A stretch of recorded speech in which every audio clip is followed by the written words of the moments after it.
Hey, everybody, welcome. It's so good to see you. For those of you that are new, welcome. My name is Jennie. I'm a dietitian and online nutrition coach.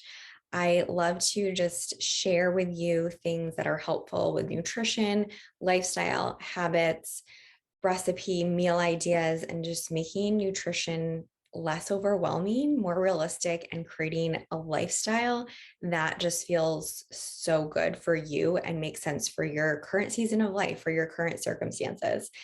So, today I wanted to share with you the secrets of the morning person. And if you follow me on social media, I post a lot about my morning routine and how valuable this has been for me personally, just to see so many different aspects of my life benefit from this. And now, does this mean if you're not a morning person, you can't be successful? Absolutely not. But I have found that there's so many benefits of creating a morning routine for yourself. So just take a minute and think for you how your morning is typically starting.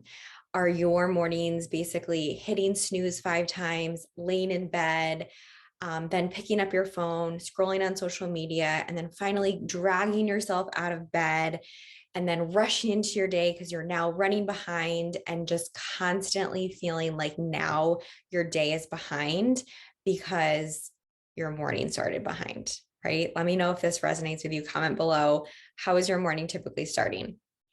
So, by creating more of an intentional routine in the morning, this can be a game changer in just feeling more grounded, feeling happier, being more productive, and achieving your goals. Research actually suggests also that 92% of highly productive and successful people wake up between the hours of 5 and 6 a.m. And this is likely because this is before you kind of have a head start to the day per se. So what are the benefits of waking up earlier?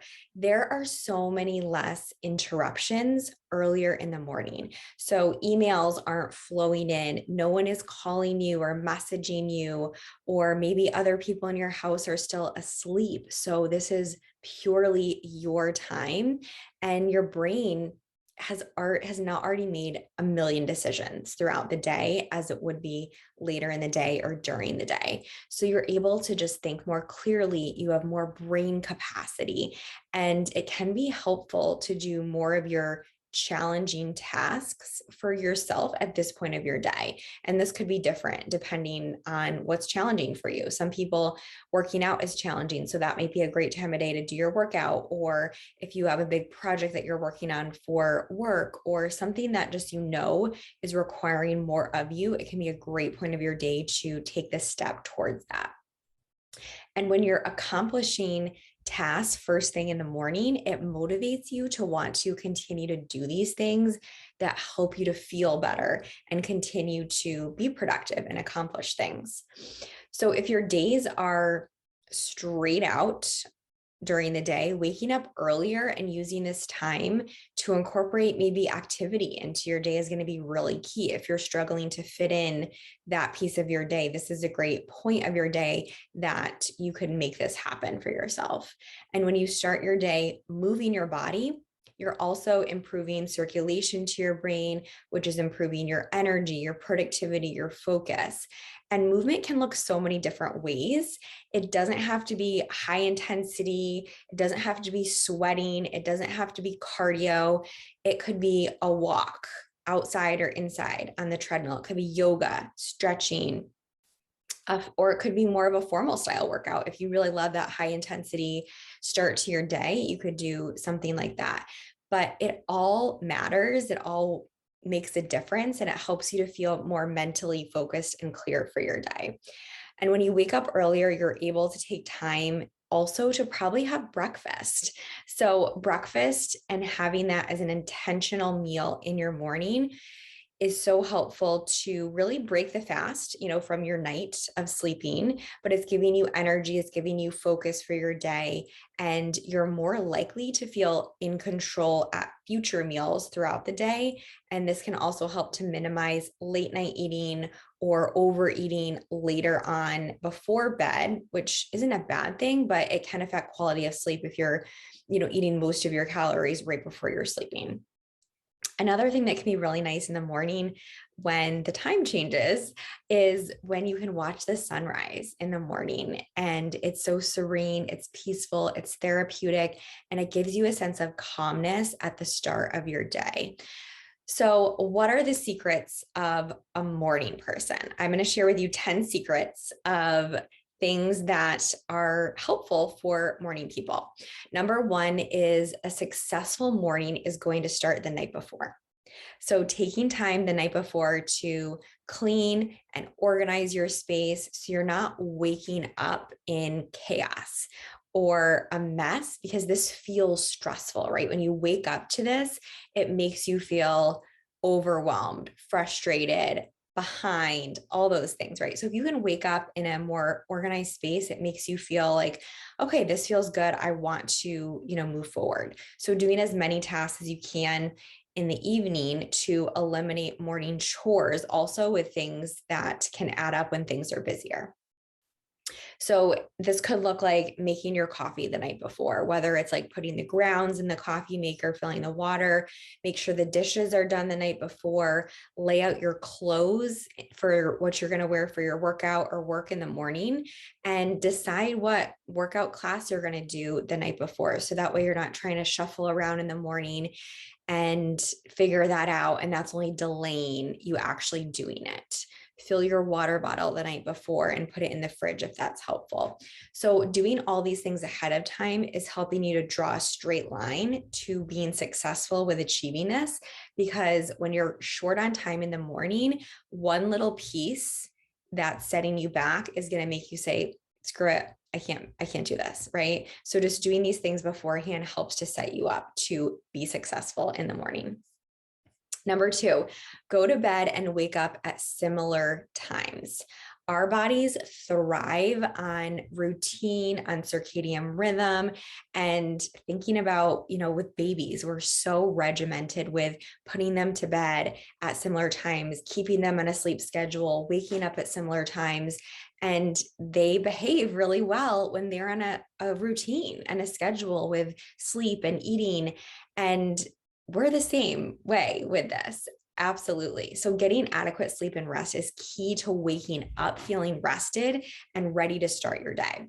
If you're exhausted and you didn't sleep well, everything is going to feel harder, especially waking up. It's going to feel harder to wake up if you're going to bed late. So when you go to sleep and wake up at these similar times, your body gets into this groove and it's much easier to fall asleep, but it's also easier to wake up at that point. And even on the weekends, trying to change your sleep patterns a little bit more, not saying that it has to be like super strict, but maybe even like 30 minutes or an hour, you're keeping your sleep and wake time similar from the weekends. So that way, when you are going back into the weekdays or the schedule, it's not as drastic of a change of time that you're going to bed and waking up. So that can be really helpful too. Number three is taking small steps towards doing this. This is the name of the game with any habit change that we're creating. When you are linking from getting to bed on time, take small steps to wake up earlier. So think about what you're currently doing now. If you're currently waking up at 7, saying, every day I'm going to wake up at 5 a.m. is way too much of a jump at once. And you're going to set yourself up for failure. Basically, you're not going to be able to stick with it. Maybe one morning you can, but you're not going to be able to stick with it because it's too much of a drastic change. It can be helpful to start with 10 to 15-minute increments that you're changing your sleep and wake times. And I know this feels like so minimal, but honestly, 10 to 15 minutes of your day can not only add up, but it also helps to ease the transition and you actually feel successful. So making sure that you're adjusting, maybe even going to bed 15 minutes earlier than you normally do, waking up 15 minutes earlier. Number 4, move your alarm away from your bed. And this is a strategy that can be helpful because when your alarm or phone is next to you, it's way easier to hit snooze. And hitting snooze is part of the problem of waking up. So there's actually a psychological component to this as well. When we're hitting snooze and we keep doing that, we're actually psychologically telling yourself that you aren't worth waking up for. You aren't worth taking the time for yourself in the morning, and you aren't worth getting up for your day. So just by doing this for yourself, you're giving yourself this respect of, I am worth this. I get to do this. And when we're just constantly, pushing back when we're getting up, then we feel like we're rushing into our day, constantly behind and constantly just trying to survive. Everything starts to feel more stressful. This creates anxiety. And when you have to essentially, get up out of bed to go turn off the alarm, this can actually, just get your body in motion. What starts in motion stays in motion usually. So this can just be a helpful strategy to get you moving, get your phone, put it in the bathroom, and then maybe brush your teeth, or, just start doing those things to get you moving in the morning. Number 5 is creating your environment. If it's still dark outside when you wake up, which is very typical right now, create your own mood and your own ambiance. So maybe turn on the lights. And this obviously depends on if other people are still sleeping around you.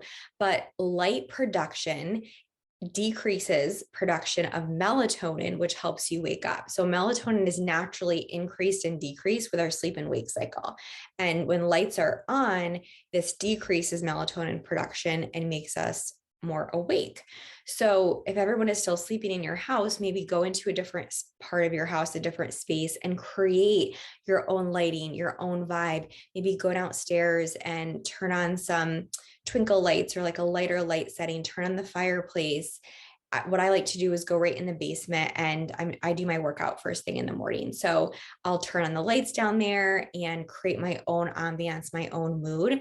I don't even look out the windows. The blinds are closed usually in the morning, and I don't let other things dictate how my day is going to feel. I decide how I'm going to start my day first, rather than saying, the weather's like this outside, this is how I'm going to feel, or checking my phone and looking at messages, and this is how my day is going to go. I really try to take this time for myself first and create that environment. Number 6, action precedes motivation. So there comes a level that we just have to do it. And what can be helpful with this strategy is the 5-second rule. And this is from Mel Robbins. She created this theory, but it's essentially counting backwards from 5 and just doing it. Something that you know that you're going to do that's going to ultimately make you feel better. So 5, 4, 3, 2, 1, just get up. Because the longer you lay there in bed, the more your emotional brain is going to take over and tell you all of the things that, like in the moment feel good. My bed's cozy, my blankets are warm and I don't want to get up in the cold, all those things that we tell ourselves. So the more consistently that you start to wake up and go to bed at similar times, the easier it will be to just do it because you feel better. And that plays a huge role. Absolutely. Number 7 is drinking water. So this is so helpful to do right in the morning, first thing.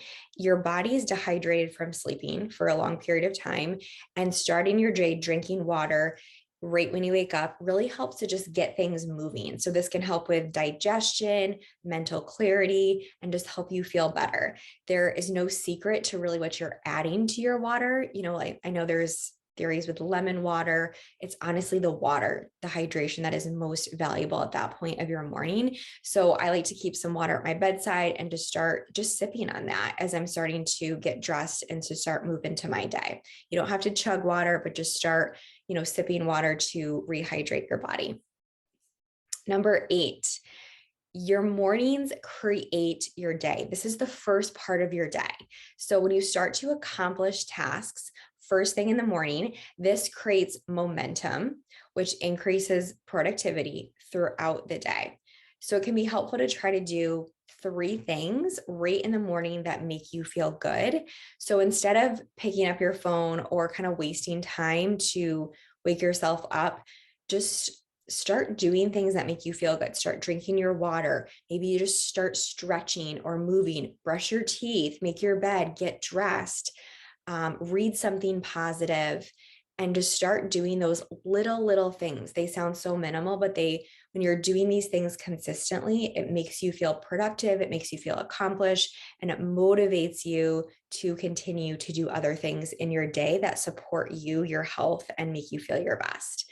So even from the things I listed, choose one of those and just start doing that more consistently first thing. Number 9 is consistency.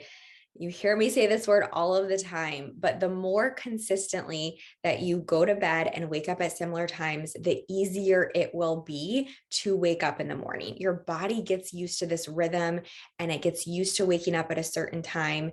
Just like the example I said with babies or even our dogs, like they get in this routine, or pets or animals, and we thrive so much better on a sense of rhythm and structure within our day. Last one, number 10, the way that you talk to yourself matters. So if you're sitting here saying, I'll never be that person, I hate the morning, I'll never be the person that, works out in the morning, or all these things that you're saying to yourself, that's part of the problem. How you talk to yourself is literally a matter of you being successful with that or not.